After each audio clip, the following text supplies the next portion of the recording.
Скотийн багийнхны эмгэнэлт хөл. 1912 оны 1-р сарын 18-нд Роберт Скоттийн шинжилгээний багийнхан өмнөд туйлд хүрчээ. Харамсалтай нь Скоттийн аялал тун эмгэнэлтэйгээр төгссөн юм. 20-р зууны ихэнх үед дэлхийн газрын зураг дээр хүний хөл тавиагүй гэж тэмдэглэгдсэн хоёр том цагаан талб нь өмнөд болон умард туйлууд байв. Энэ хоёр туйлд хүрч чадсан тохиолдолд газар зүүн авууга нээлтийн 90 үе төгсгөл болж хүн төрлөختөнд зөвхөн сансарт хүрэх боломж үлдэх байлаа. Эдгээр туйлд хүрч чадах боломж Англид ногдож буй гэдэгтээ хүн бүр дотроо санал нийлж байв.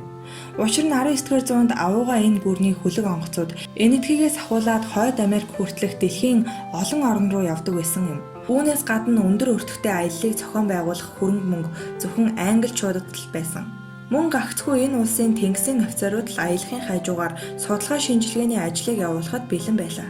Түүнчлэн Хатан хааны дэргэдэх газар зүүн нийгэмлэгтээ энэ зэрэгцэх байгууллага тухайн үед ганц ч байсангүй. Гэлэг ихтэй 19-р зууны сүүлчээс 20-р зууны ихэнх үед дэлхийн түүхэнд нэрээ мөглөн үлдээх хүсэл бусад оронд ч бас байгаа нь хэлтвэ.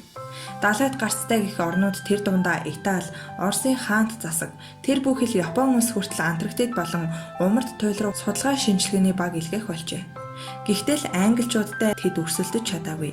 Харин саяхан л Английн колони байсан Америкийн нэгдсэн улс болон 1904 оноос эхлэн дэлхийн газрын зураг дээр бие даасан улс гэж тэмдэглүүлэх болсон Норвеги улс хоёр л англичуудын гол өрсөлдөгч нь болсон түүхтэй.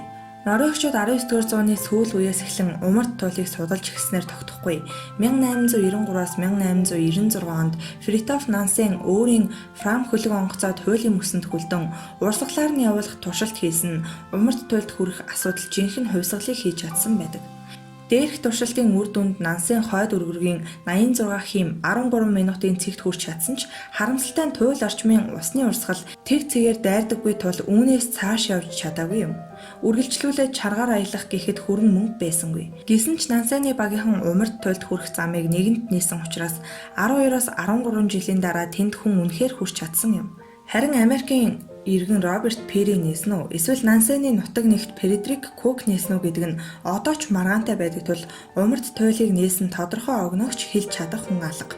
Английн умард туйл судлалын багт 1875-аас 1876 онд ажиллаж байгаад Хатан хааны газар зүүн нийгэмлэгийг удирдах болсон Клемент Маркем тэг цэг хүрэх огтоос боломжгүй зүйл гэж үздэг байсан тул умард туйлд хүрэх аяллыг уг нийгэмлэг ийн анзаарахгүй өнгөрөөсөн бол харин өмнөд туйлд гагцхүү англичууд л хүрнэ гэдэгт огт эргэлзэхгүй байлаа. Учир нь 1901-ээс 1904 онд үндэсний Антарктид судлалын багийн офицерууд л өмнөд өргөргийн 82 хэмт хүрсэн бол 1909 онд Роберт Скотттай хамт ажиллаж байгаад дараагаар нь өрсөлдөгч нь болсон Эрнест Шелктон Антарктидад хамгийн ойр буюу 180 км-ийн наан өмнөд өргөргийн 88 хэмт хүрч чадсан байв. Дараагийн багийнхан буюу Роберт Скоттийн Терра Новагаар хийх аялал нь англичууд л өмнөд туйлд хүрсэн гэх нэр төрийг хамгаалах явдал байлаа. Роберт Скотт 1868 оны 6-р сарын 6-нд Английн Девонпорт хотхонд үе залгамжилсан далайчны гэр бүлд төржээ. 1901 онд тэр Discovery хөлөг онгоцоор Арктикийн шинжилгээний ангийг тэргүүлсэн байна. 1902 оны 1-р сард өөрийн нээсэн Антарктидын хойд эргэн эрэгт буусан бөгөөд сүүлд нь энэ хойгийг 7-р Эдвард Вангийн нэрээр нэрлэжээ. Өмнөд туйл руу явж явах замдаа Скотт өрсөлдөгчтэй болсноо мэдсэн юм. 1912 оны 1-р сарын дундуур туйлд хүрэхэд хэдхэн километр дутуу байхад англичуудыг хамгийн хүнд цохилт хүлээж байлаа. Тэд Норвегийн экспедицийн уул мөрийг олж илрүүлсэн юм. Скотт тэмдэглэлдээ бид бүхнийг ойлгосон. Норвегичууд биднээс төрүүлж туйл хүрчээ. Ямар их гутамшиг билээ. Бидний мөрөөдөл талаар боллоо. Эргэн явхад гунигтай л хэрэг хэмээжээ. Гэхдээ англичууд хизээч гэртээ эргэж очихгүй гэдгээ хэрхэн мэдхвүлээ. Union Jack тугаа туйл дээр мандуулчхаад дэрэгдэн зураг авахулсан ч тун их сэтгэлийн гутралд орж эргээд явлаа. Тухайн үед Нансены Фрам хөлөг онгоцоор Норвегийн иргэн Амундсен нууцаар өмнөд туйлд хүрэх аяллаа эхлүүлсэн байв. Амундсен олонний хил амнаас зайлсхийж тэр утгаараа санхүүжилтээ алдахаас эмэн аяллаа зорилгоо багийнхнаасаа хүртэл нууцлсан байсан тул хамт явсан хүмүүсийн олонх нь Фрам хөлөг онгоцоор умард туйл хүрэхээр явж байна гэж бодсон байсан гэдэг.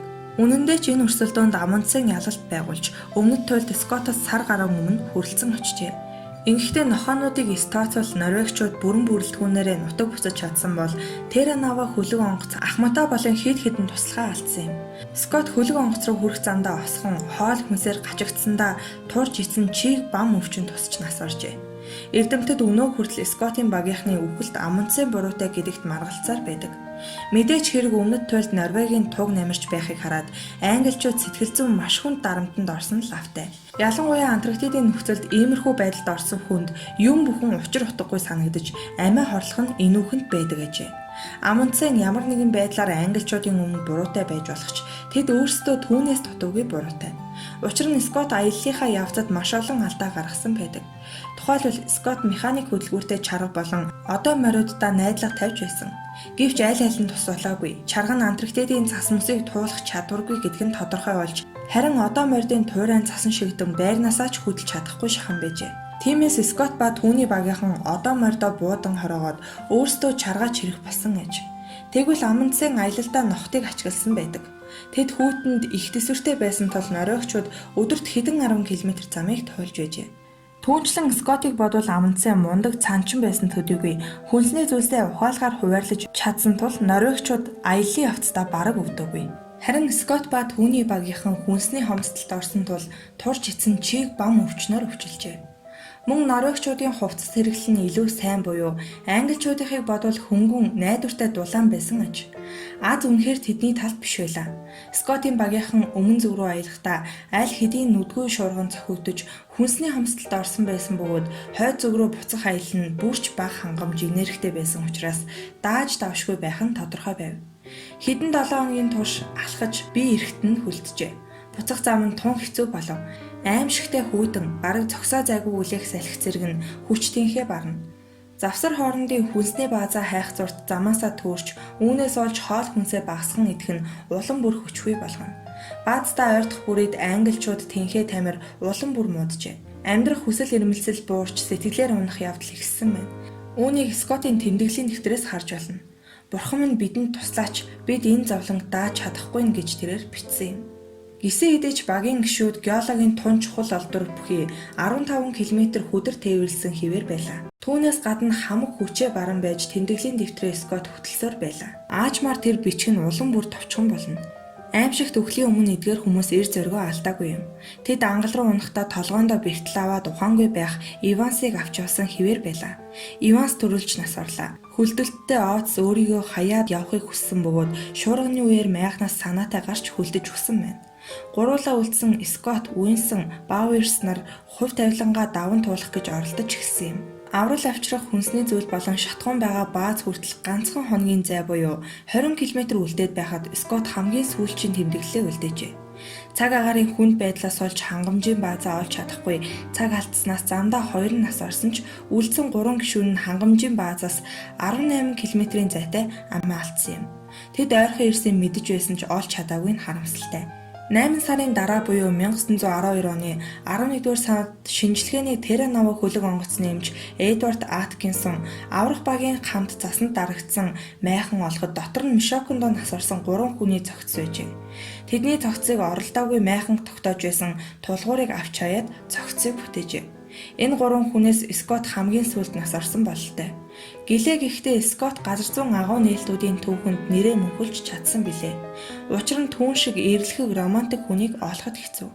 Мөн түүнийг шиг эмгэнэлтэй хувь заяаг төсөөлхийн аргагүй. Тэрээр эр зориг тэсвэр хатуужлын тод жишээ болсон юм. Түүний хийсэн аялал нь хүнээс гарах бүхий л хүч чадлыг нотолж чадсан амьд хөшөө. Мөсөн тал дээгүүр хэдэн зуун километрийг чарга чирж, үлдэн зэлмэн туусан цаг агаар муудаж, салхиар шуурч байхад ч аяллаа үргэлжлүүлсээр байсан. Мөн ялагдана гэдгээ мэдсээр байж тэрийг үл огоорон бүх насаараа зорьсон үлсээ бүтээхийн тулд бууж өгөөгүй зүтгэсэн. Эцэст нь хөлөг онгоцтой хүрч чадалгүй 18 км-ийн наан амиа алдсан гэд түүний туулсан замаас ном бичих, кино бүтээхэд санаа авах баримт олон билээ. Скот шинэ газар эзэмших хүн төрөлхтний хүсэл эрмэлзлийн сүүлчийн золиос нь байлаа. Учир нь 20 дугаар зууны 20-оос 30-аад оны үед ийм урт хүч авсан аялал явуулах шаардлагагүй болсон байв. Каврени хоёр ахмад цохиолын баатар Саня Григоров Амундисийн талаар эргэцүүлж бодохдоо түүнд онгоц байгаагүйд харамсан өгүүлдэг. Онгоц байсан бол өмнөд туйлд хэдхэн цагийн дотор хүрэх байв.